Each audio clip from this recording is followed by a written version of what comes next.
আমাদের দায়িত্ব আমাদেরকে ঘোল খাওয়াতে হবে কাস্টমারদেরকে। এইটা ছিল।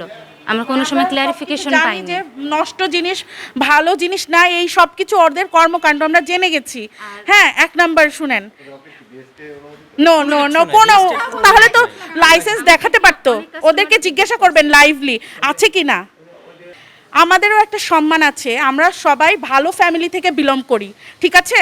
আমরা ওর প্রতিষ্ঠানে জব করতে গেছি বলে যে আমরা খুবই লো, আমরা কিছু করতে পারবো না এরকম না, আমরা স্টুডেন্ট। আমি এখানে গত 12 তারিখ অর্থাৎ গত বছর 25 সালের আগস্ট মাসের 12 তারিখে এখানে জয়েন করেছিলাম রিপ্রেজেন্টেটিভ পদে, কিষানি কল রিপ্রেজেন্টেটিভ।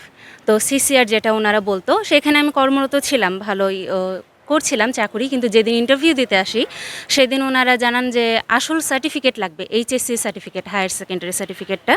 তো একটু আশ্চর্য হই, তবুও রাজি হই যেহেতু একটা কর্মস্থলে এসেছি। কিন্তু তারা ফেসবুকে যখন এটা প্রচারণা করেছিল লিখেছিল যে সিসিআরে 11,000 টাকা স্যালারি দিবে, সে অনুযায়ী আমি এসেছি। এখানে ওনারা বলে এসে যে টার্গেট অ্যাচিভ করলে 11,000 দেবে, নইলে নয়, না হলে 8,000। কিন্তু সেদিনও আমাকে সে কথা বলেনি। তো আমার যেহেতু ইনকাম করাটা একটু জরুরি ছিল, যেহেতু আমি স্টুডেন্ট মানুষ, আমাকে চলতে হবে, এই কথা ভেবে আমি জয়েন করেছিলাম। সার্টিফিকেটটাও জমা দিয়েছি ঠিকঠাক মতো। এবং ঠিক 3-4 দিন পরে ওনারা আমাকে জয়নিং লেটারও দেন। কিন্তু জয়নিং লেটারে বিভিন্ন শর্তাবলী থাকে, সেই শর্তাবলী অনুযায়ী অনেক কিছুই ছিল। তার মধ্যে ছিল যে আমি যদি চাকরিটা 9 মাসের আগে ছাড়ি তাহলে আমাকে 1 মাসের স্যালারি, রেগুলার স্যালারি যেটা, সেটা হচ্ছে দিয়ে চাকরিটা ছাড়তে হবে এবং সার্টিফিকেট নিয়ে যেতে হবে।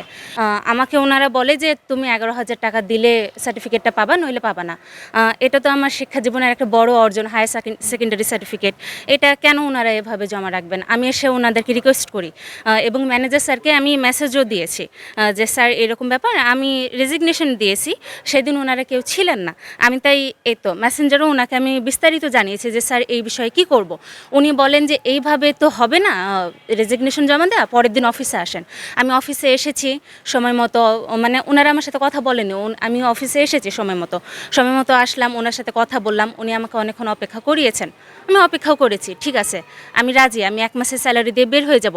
যেখানে 1.5 মাসে ওনারা যে কোনো ছোটা হচ্ছে ভুল ইচ্ছা মতো নিয়ম বের করেন, সেই নিয়ম অনুযায়ী আমাদের স্যালারি থেকে কেটে নেন, আমরা সে প্রাপ্য স্যালারিও পাই না।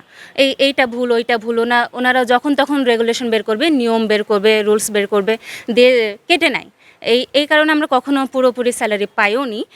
এবং যখন আসি চেয়ারম্যান স্যার আমার পেছন দিয়ে বের হয়ে গেল, তবু উনি হচ্ছে আমার সাথে কথা বলার সুযোগ করে দেয়নি। মানে আমাকে আমার সার্টিফিকেট নিতে হলে, আমার সার্টিফিকেট আমি আমার টাকা দিয়ে নিব, তবু ওনাদের পায়ে পায়ে ঘুরতে হবে, এরকম একটা বিষয়। তো আমি যথাসম্ভব, আমার তো পেছনে ব্যাকআপ কোনো কিছু নাই, যেহেতু ওনাদের প্রভাবশালীদের সাথে ওনাদের সম্পর্ক, ওনাদের কেউ কিছু করতে পারে না, এটা সবাই জানে। ওনারা তাই বলতো যে আমাদের কেউ কিছু করতে পারবে না। ইভেন পুলিশ এর আগেও এসেছে, শুনেছি, সবাই হচ্ছে টাকা খাই চলে যায়, এটা নতুন কোনো কিছু না। আর ওনারা হচ্ছে বলে যে কেউ কিছু করতেও পারবে না, এর আগেও অনেকে এসেছে, কতজন গুন্ডা মাস্তানি নিয়ে এসেছে, তাও কিছু করতে পারবে না, এটা ওনাদের দাম্ভিকতা, এটা ওনারা প্রচার করে। তো সেই অনুযায়ী আমি বলছি ঠিক আছে, তাহলে আমি আর যখন কিছু করতে পারবো না, নিলাম না, হয়তো বোর্ড থেকে কষ্ট করে তুলে নেব, তাও আমি টাকা দিব না। আমার 9,000 টাকা যেখানে আটকে পড়ে আছে, আমি তো আমার হালাল টাকা দিয়ে নিতে চাচ্ছি, ওনারা আমাকে তো দেননি। সেইখানে সিগনেচার করেছি, ঠিক আছে, আমি সিগনেচার করেছি যে আমি 1 মাসের স্যালারি দেবো, তবুও কেন আমার সার্টিফিকেট আমাকে দেওয়া হলো না? 11,000 টাকার মানে কি? যেখানে আমার 8,000 টাকা রেগুলার স্যালারি যদি হয়, আমি কেন 11,000 টাকা দিব? সেইখানে আমি 9,000 টাকা দিতেও রাজি হয়েছি। ওনারা আমাকে জানান, প্রস্তাব দেন আপনি 2 সপ্তাহ আরও কাজ করেন। আমি কেন কাজ করব? যেন ওরা আমাকে আরও মানসিকভাবে অত্যাচার করতে পারে, এটা কি আমি মেনে নেব নাকি? সেটা আমি মানিনি এবং আমি নেইনি। আর এখানে আরেকটা মেয়ে আছে, সুমাইয়া, উনি কিষানির প্রথম পথ চলা থেকে, পথে যে শুরু সেখান থেকেই আছে। উনি সব সময় মিথ্যা বলে আমরা নাকি কর্মরতই ছিলাম না। উনি সব কিছুতে জড়িত, উনি সব কিছু জানে, তবুও মিথ্যা বলে। একটা মানে মেয়ে মানুষ, উনি তো মেয়ে মানুষ, উনি কি করে এমন অন্যজনের সাথে জীবনগুলোকে তাচ্ছিল মনে করে, আমি বুঝে পাই না। উনি সব সময়, ওনারা যদি বলে যে এই থুতু ফেলে চাটো, উনি সেই চাটাটাও চাটবে, এইরকম ধরনের। সব মেনে নিয়েও তারা আমাকে আমার সার্টিফিকেট দিচ্ছে না, কেন দিচ্ছে না? কী কারণ, কি ভুল করেছি? এরকম তো অনেকের সমস্যা। এখন ওনারা পরে এসব সমস্যার সম্মুখীন হয়ে সার্টিফিকেট নেওয়া বন্ধ করেছে। এখন তারা শুরু করেছে যে 1.5 মাস পরে স্যালারি দিবে। বাচ্চা কাচ্চার পরিশ্রম এতই অসহায় যে ওনারা 1.5 মাস পরে দিবে।